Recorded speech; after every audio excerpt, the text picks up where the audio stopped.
ദൈവത്തിൻ്റെ പരിശുദ്ധമായ നാമത്തിന് സ്തോത്രം ചെയ്യുകയും സ്തുതിക്കുകയും ചെയ്യുന്നു. കർത്താവിൽ പ്രിയരെ, സന്തോഷത്തോടൊരിക്കൽ കൂടി ദൈവത്തിൻ്റെ വചനം പറയാൻ എനിക്ക് അവസരം തരുന്നത് ഓർത്ത് ദൈവത്തെ സ്തുതിക്കുന്നു.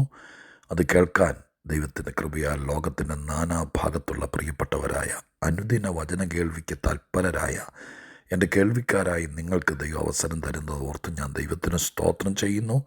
ഓരോ ദിവസവും നമ്മെ തന്നെ കാണുവാൻ കണ്ണാടി പോലെ ദൈവത്തിൻ്റെ വചനം ഉപയോഗിക്കുന്നതിനായി, അത് പ്രയോജനപ്പെടുന്നതിനായി നമുക്കൊരുമിച്ച് ദൈവത്തിന് സ്തോത്രം ചെയ്യുകയും സ്തുതിക്കുകയും മഹത്വപ്പെടുത്തുകയും പുകഴ്ത്തുകയും ചെയ്യാം.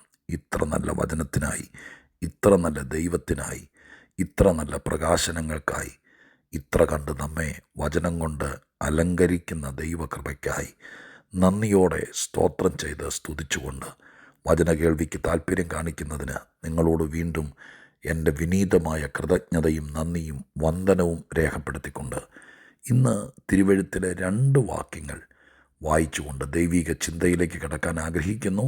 സങ്കീർത്തനങ്ങൾ 18-ന്റെ 30-ാം വാക്യവും 32-ാം വാക്യവും ഞാൻ നിങ്ങളെ വായിച്ച് കേൾപ്പിക്കാം.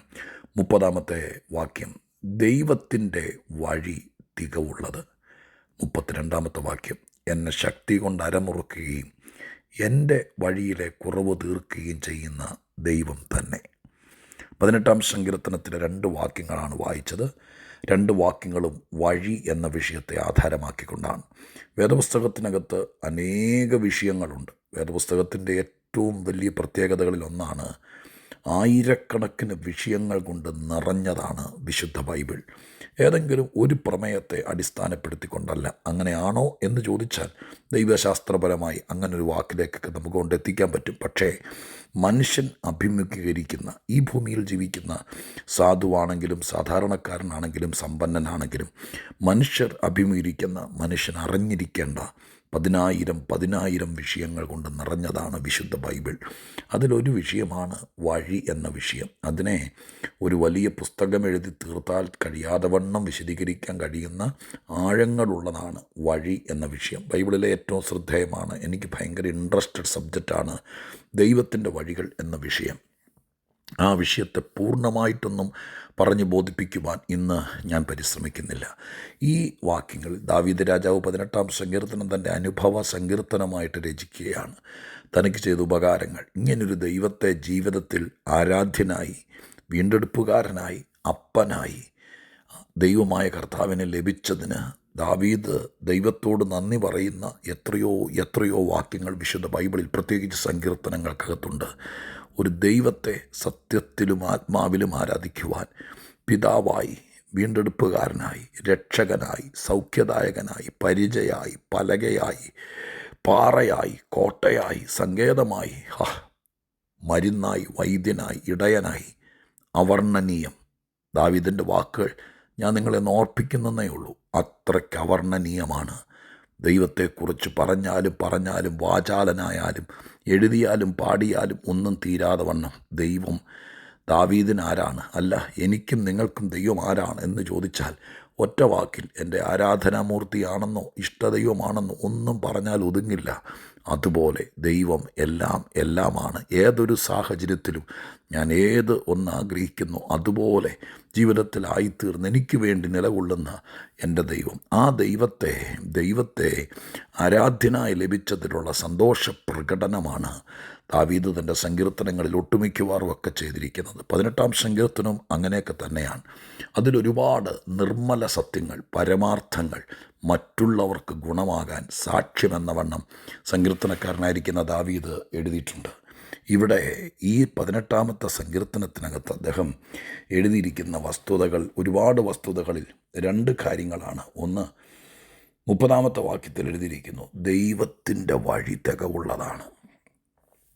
32-ാമത്തെ വാക്യത്തിൽ എഴുതിയിരിക്കുന്നു, എൻ്റെ വഴി കുറവ് തീർക്കുകയും ചെയ്യുന്നവനാണ് ദൈവം.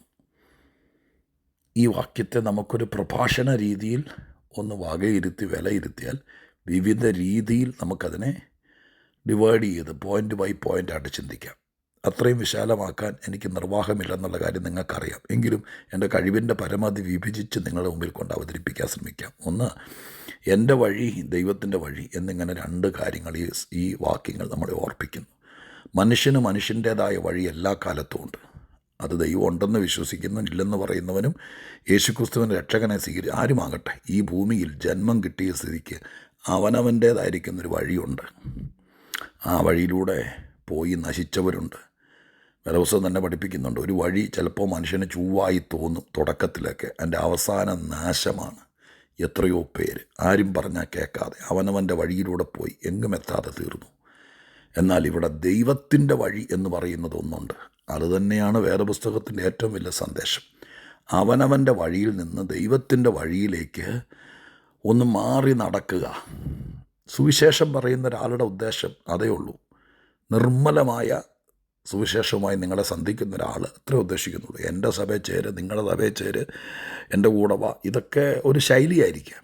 പക്ഷേ സത്യസന്ധമായ സുവിശേഷം, നീ പോകുന്ന നിൻ്റെ വഴി അപകടമായിരിക്കാം. അതിൽ നിന്ന് ദൈവമൊരുക്കിയ ദൈവത്തിൻ്റെ വഴിയിലേക്ക് നിങ്ങളെ കൈപിടിച്ചൊന്ന് മാറ്റി നടത്തിയാൽ സുവിശേഷകൻ്റെ ദൗത്യം തീർന്നു. പിന്നെ ആ വഴിയിലൂടെ നടന്ന് നാം ചെന്നെത്തുന്നത് വേദപുസ്തകം വിഭാവന ചെയ്യുന്ന നിത്യതയിലും ദൈവസന്നിധിയിലൊക്കെ ആയിരിക്കാം.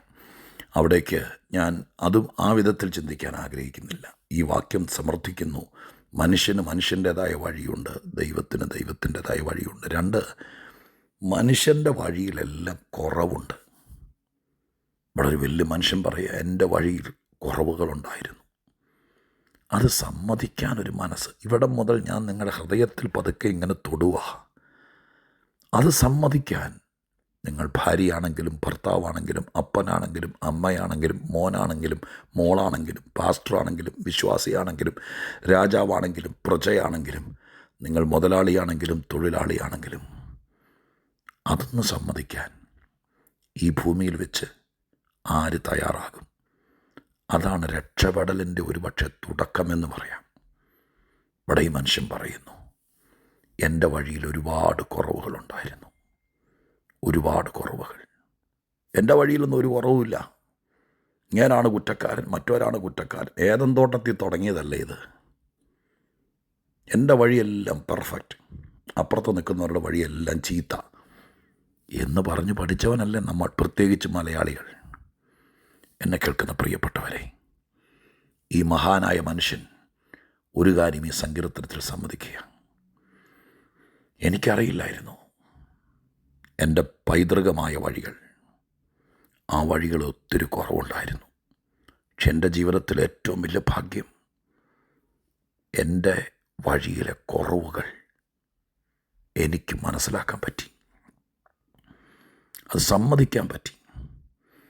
അതിലുപരി ഇന്ന് നിങ്ങളോട് പങ്കുവയ്ക്കാൻ ഏറ്റവും അധികം ഞാൻ ഉത്സാഹിക്കുന്ന കാര്യം, ഈ സങ്കീർത്തനത്തിൽ എൻ്റെ വഴി കുറവുണ്ട്, കുറ്റവും കുറവില്ലാത്ത ആരാണ് എന്ന് ചോദിച്ച് ആയുസ് തീർക്കുന്ന ഒരു മനുഷ്യനെ പരിചയപ്പെടുത്താനല്ല ഈ 2 വാക്യങ്ങൾ വായിച്ചത്. പിന്നെയോ, ദാവീദിനൊരു ദൈവത്തെ കിട്ടി, പാടാനും പുകഴ്ത്താനും വർണ്ണിക്കാനും ആരാധിക്കാനല്ല. ആ ദൈവത്തിൻ്റെ പ്രത്യേകതയാണ് അദ്ദേഹം ഇവിടെ എഴുതുന്നത്. 30, 31, 32 നിങ്ങൾ വായിക്കണം കേട്ടോ. ഞാൻ 2 വാചകങ്ങൾ അതിൽ നിന്ന് എടുത്തുന്നുള്ളൂ, നിങ്ങൾ വായിക്കണം. അതിനകത്ത് തൻ്റെ ദൈവത്തെക്കുറിച്ച് താൻ പറയുക, എൻ്റെ കുറവുകൾക്കെല്ലാം എണ്ണി എണ്ണി ശിക്ഷ തരാൻ അധികാരമുള്ളവനാ ദൈവം. പക്ഷെ എൻ്റെ ആരാധ്യനായ ദൈവം എൻ്റെ കുറവുകൾ എണ്ണി നോക്കിയിട്ട് അതിനെന്നെ ശിക്ഷിക്കുകയല്ല ചെയ്തത്. എൻ്റെ കുറവുകളെല്ലാം ചൂണ്ടിക്കാണിച്ചിട്ട്, നിനക്കിങ്ങനെ കുറവുണ്ട്, നീയാണോ സ്വോത്രം പറഞ്ഞ് നടക്കുന്നത്, നീയാണോ അനുഗ്രഹം തേടി നടക്കുന്നത് എന്ന് ചോദിക്കാൻ, വിരൽ ചൂണ്ടി എൻ്റെ കുറ്റങ്ങൾ എൻ്റെ ചങ്കിന് നേരെ ചൂണ്ടിക്കാണിക്കാൻ കഴിവുള്ളവനാ ദൈവം. പക്ഷെ ദൈവം അതല്ല ചെയ്തത്. എൻ്റെ കുറവുകൾ മറ്റുള്ളവരുടെ മുമ്പിൽ വേണമെങ്കിൽ വെളിപ്പെടുത്താൻ, പ്രാർത്ഥിക്കാൻ വന്നവരോ പ്രവചിക്കാൻ വന്നവരുടെയൊക്കെ മുമ്പിൽ ഈ കുറ്റങ്ങളൊക്കെ കുറവുകളൊക്കെ വെളിപ്പെടുത്താൻ നാഥാൻ പ്രവാചകനൊക്കെ വന്നത് പറഞ്ഞിട്ടുണ്ട്. പക്ഷേ എല്ലാ കുറവുകളും എല്ലാ കുറ്റങ്ങളും മറ്റുള്ളവരുടെ നടുവിൽ വെളിപ്പെടുത്താൻ വന്നവനുമല്ല എൻ്റെ ദൈവം. എന്നെ അടുത്തറിഞ്ഞപ്പോഴാണ് മനസ്സിലായ എന്നിൽ കുറേ കുറവുകളുണ്ടെന്ന്.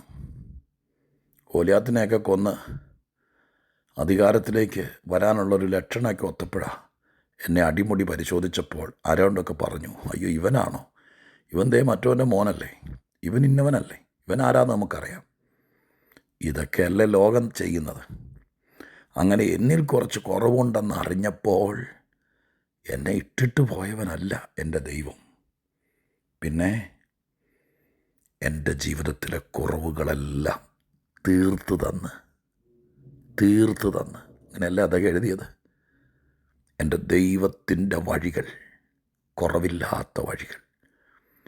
എൻ്റെ കുറവുള്ള വഴികളിൽ നിന്നല്ല എന്നെ വീണ്ടെടുത്ത് എന്നെ രക്ഷിച്ച് എന്നെ മാറ്റി നടത്തി കുറവില്ലാത്ത വഴിയിലൂടെ എന്നെ തികഞ്ഞവനാക്കിയ ദൈവമാണ് എൻ്റെ ദൈവം. ഇത് പറയാൻ അയാൾ ഈ 18-ാം സങ്കീർത്തനത്തിൻ്റെ ഈ വാക്യങ്ങൾ ഉപയോഗിച്ചത്. സഹോദരീ സഹോദരന്മാരെ, പ്രിയപ്പെട്ടവരെ, ഞാനീ പറഞ്ഞു വന്നതിൽ ഏതെങ്കിലും ഭാഗങ്ങൾ നിങ്ങൾ ചിന്തിച്ചോ? ഒരു ദൈവമുണ്ട്, എന്നും കുറ്റം പറയുന്ന, എന്നും ചെയ്തു പോയ കാര്യങ്ങളിൽ, വഴിയിൽ വന്നുപോയ വിഷയങ്ങളിൽ അത് പറഞ്ഞ് ഹൃദയത്തെ വൃണിതമാക്കുന്ന, നൊമ്പരപ്പെടുത്തുന്ന, ഒരുപക്ഷേ കിടക്കമുറിയിൽ പോലും ആ കുറവുകളും കുറ്റങ്ങളും പറഞ്ഞ് നൊമ്പരപ്പെടുത്തുന്ന പലരുമുള്ള ഈ ലോകത്ത് എൻ്റെ വഴിയിലെ കുറവുകൾ തീർത്ത്, ആ കുറവുകൾ നിമിത്തം എന്നെ ഒരിക്കലും തള്ളിക്കളയാത്ത, എന്നെ കുറവ് തീർത്ത് ദൈവത്തിൻ്റെ കുറവില്ലാത്ത വഴിയിലൂടെ നടത്തുന്ന ഈ നല്ല ദൈവത്തെ നിങ്ങളറിയാതെ പോകരുത്. ഈ ദൈവത്തോട് പറ, എൻ്റെ വഴിയിൽ ഒത്തിരി കുറവുണ്ട്. നിങ്ങൾ 25കാരനോ 55കാരനോ എത്ര ആയിക്കോട്ടെ, ഞാൻ നടന്നു വന്ന വഴിയിൽ, എൻ്റെ പാരമ്പര്യം എന്നെ ചൂണ്ടിക്കാണിച്ച വഴിയിൽ ഒത്തിരി കുറവുകളുണ്ട്. ഈ വഴിയിലൂടെ പോകുമ്പോഴെല്ലാം കുറവുകൾ എന്നെ ശരിക്കും ബാധിക്കുന്നു. അങ്ങേക്ക് ഒരു കുറവുമില്ലാത്ത വഴിയുണ്ടെന്ന് എനിക്കറിയാം. എന്നെ ആ വഴിയിലൂടെ നടത്ത് ഇനിയെങ്കിലും എന്ന് ദൈവത്തോട് പറയാൻ, പ്രാർത്ഥിക്കാൻ, കരയാൻ, സമർപ്പിക്കാൻ മനസ്സുണ്ടോ? ഞാൻ നിങ്ങൾക്ക് ഉറപ്പ് തരുന്നു, ഇത് ഈ മാസാവസാന ദിവസങ്ങളാണ്. ഈ ലാസ്റ്റ് വീക്കെൻഡ്, ഈ മാസത്തിൻ്റെ അടുത്ത മാസം പുതുവഴികളിലൂടെ ദൈവം നിങ്ങളെ നടത്തട്ടെ, നിങ്ങളുടെ മക്കളെ നടത്തട്ടെ. കൊച്ചുങ്ങളോട് പറ, ഈ സന്ദേശം ഒന്ന് അയച്ചു കൊടുത്തിട്ട് പറ. നിങ്ങളുടെ സുഹൃത്തുക്കളോട് പറ, നിൻ്റെ വഴിയിലല്ല കുറവുള്ളത്, വഴികളിൽ കുറവില്ലാത്തൊരു ദൈവമുണ്ട്. ആ വഴിയിലേക്ക് നിന്നെ മാറ്റി നടത്തും, നീ രക്ഷപ്പെടും. നിങ്ങൾ സുവിശേഷീകരണത്തിൽ പങ്കാളി കൂടെയാകുക. ആരോടെങ്കിലുമൊക്കെ പറ, ചങ്ക് പിളർന്നൊരുവനൊരു വഴി തുറന്നിട്ടുണ്ട്, ഞാൻ തന്നെ ആ വഴിയെന്ന് പറഞ്ഞവൻ. അത് ചൂണ്ടിക്കാണിക്കുക. രക്ഷപ്പെടട്ടെ. പ്രാർത്ഥിക്കട്ടെ. പരിശുദ്ധ ദൈവമേ, ഞങ്ങളുടെ സ്വർഗീയ പിതാവേ, അനുഗ്രഹത്തിൻ്റെ അധിപതിയെ, വഴിയായവനെ, ഞങ്ങളുടെ വഴിയിലെ കുറവുകൾ തീർക്കുന്നവനെ, ആ കുറവുകളെല്ലാം തീർത്ത് ഞങ്ങളെ അനുഗ്രഹിച്ച് കുറവില്ലാത്ത വഴികളിലൂടെ അക്കരെ നാട്ടിലെത്തിക്കുവോളം കൂടെ ഇരിക്കുന്ന നല്ല വഴികാട്ടിയെ ചിലർക്ക് വേണ്ടി പ്രാർത്ഥിക്കുന്നു. അവരെ രക്ഷിക്കണം. ഇത് കേട്ട ആരെങ്കിലും കണ്ണ് നിറഞ്ഞാൽ പ്രാർത്ഥിച്ചാൽ അവർക്കിത് അനുഗ്രഹമാക്കണം. യേശുവിൻ്റെ നാമത്തിൽ തന്നെ. ആമേൻ.